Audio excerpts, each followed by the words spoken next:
5 अशा गोष्टी आहेत की लक्ष्मी मातेला प्रसन्न करण्यासाठी दिवाळीत तुम्ही या गोष्टी खरेदी केल्याच पाहिजेत. लक्ष्मी कोणाला नकोय, सगळ्यांना हवी आहे. सगळ्यांना धन पाहिजे. इव्हन सगळेजण पळतात पण कशाला?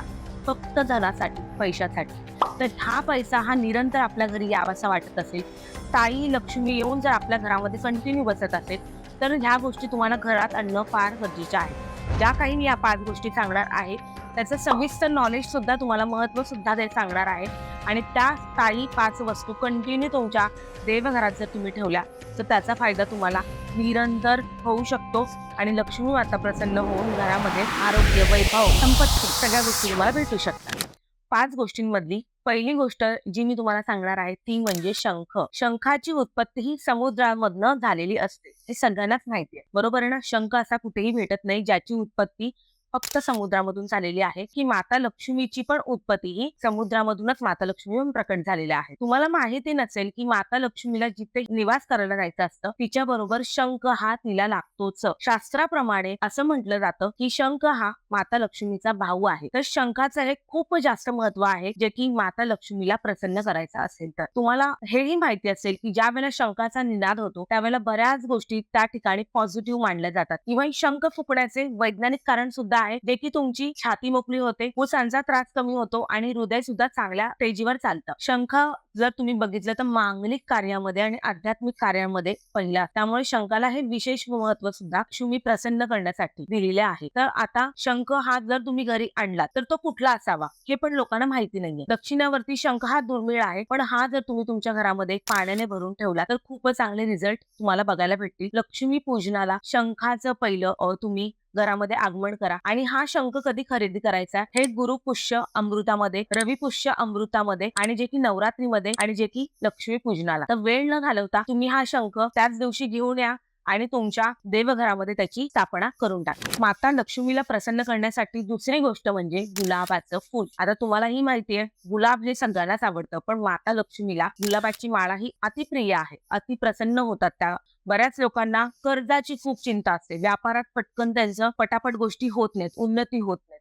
थांबत रखडत ज्यांचे पैसे येतात त्यांनी हा उपाय केलाच पाहिजे दिवाळीमध्ये, जे की गुलाबाची माळा तुम्ही देवीच्या मूर्तीवर चढवू शकता, तिला माळू शकता.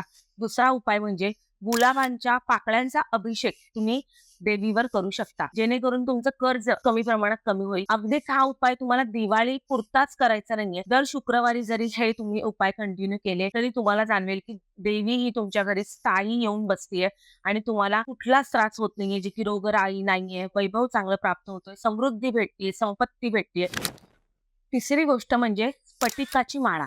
जे की स्फटिक जर तुम्ही बघितलं तर ते शुक्राचं रत्न आहे, जे की पांढरं असतं, सफेद. स्फटिक हा शुक्र इम्प्लिमेंट चांगला करण्यासाठी सुद्धा घातला जातो. त्यामुळे स्फटिकाची माळा सुद्धा लक्ष्मीला खूप आवडते, जे की लक्ष्मी ही शुक्राचंच प्रतीक आहे. ह्या माळेने जर तुम्ही लक्ष्मीच्या मंत्रांचा जाप केला तर तुम्हाला त्याचा फायदा खूप चांगला होऊ शकतो. त्याच माळेने जप केला आहे ती स्फटिकाची माळा तुम्ही देवीच्या गळ्यात परत घालून ठेवा, तरी त्याचा फायदा तुम्हाला खूप चांगला होऊ शकतो. आणि जर ज्यांचा शुक्र ऍक्टिव्ह नाहीये, ज्यांना वाटतंय रेग्युलर आपल्याला धन यावं, म्हणजे ज्यांचे व्यापार आहेत, बिझनेस आहेत, ज्यांना पैसा यावा असं वाटत असेल, शेअर मार्केटिंग वाली जी लोक आहेत, जी रेग्युलर पैशाची देवाणघेवाण करतात, त्यांनी स्फटिकाची माळा ही कंटिन्यू गळ्यामध्ये घातलीच पाहिजे. आणि ती माळा घातली की तुम्हाला रिझल्ट पण त्याचा 21 दिवसात चांगला दिसतो. स्फटिकीची माळा ही रात्रीच्या वेळेला झोपताना काढून ठेवायची आहे. हीच माळा ही झोपताना गळ्यात घालून झोपणं योग्य नाहीये. त्यामुळे रुद्राक्ष असो, तुमची स्फटिक माळा असो, जे काही कुठलीही असेल, ती तुम्ही रात्री झोपताना काढून ठेवणं गरजेचं आहे.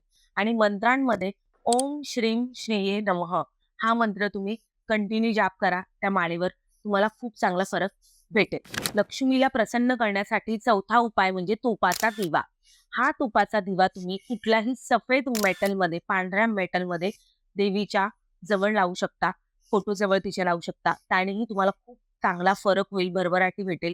तो दिवा पण लावायचा, तो 4 मुखी लावायचा आहे. 4 मुखी म्हणजे क्रॉसिंग मध्ये लावायचा आहे. तुम्हाला त्याचा फरक खूप चांगला जाणवेल.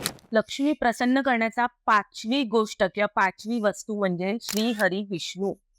तुम्हाला जर माहिती असेल तर श्री हरी विष्णू ज्या वेळेला खुश होतात त्याच वेळेला लक्ष्मी आपल्यावर प्रसन्न होते. श्री हरी विष्णू जिथे जिथे असतात तिथे लक्ष्मी त्यांच्या मागे मागे असते. तुम्ही हे पण पाहिलं असेल की लक्ष्मीचा नेहमी कोणीच किंवा लक्ष्मीची उपासना कधीच कोणी करत नाही. लक्ष्मी बरोबर गणपती किंवा श्रीहरी विष्णू हे नेहमी असतात. ह्याचं कारण पण तुम्हाला माहिती नसावं. कारण लगातार लक्ष्मीला प्रसन्न करून तुम्हाला जर धन भेटायला लागलं, तर तुमची बुद्धी विपरीत होऊन तुम्ही तो धनाचा नाश करू शकता. त्यामुळे नेहमी बुद्धीचा दाता म्हणजे श्री हरी विष्णू आणि बुद्धीचा दाता म्हणजे श्री गणेश हे नेहमी लक्ष्मी बरोबर असतात आणि लक्ष्मी त्यांच्याबरोबर राहूनच लक्ष्मीची पूजा सुद्धा केली जाते. त्यामुळे तुम्हाला श्रीहरी विष्णूंना खुश करावे लागेल, तरच तुम्हाला लक्ष्मी तुमच्या घरात निरंतर असेल. श्रीहरी विष्णूंचा एक फोटो लक्ष्मीसोबत जरी तुम्ही घरी कायमस्वरूपी ठेवला तुमच्या देवाऱ्यामध्ये, तरी तुम्हाला त्याचा खूप चांगला फायदा होऊ शकतो. तर तुम्ही ती गोष्टही करू शकता आणि मंत्रांमध्ये तुम्हाला ओम हरी प्रियाये नमः हा मंत्र तुम्ही लगातार जर जाप केला, तर हरी तर खुश होतीलच श्रीहरी, पण त्यांच्याबरोबर लक्ष्मी सुद्धा तुमची साक्षात घरी येऊन बसेल.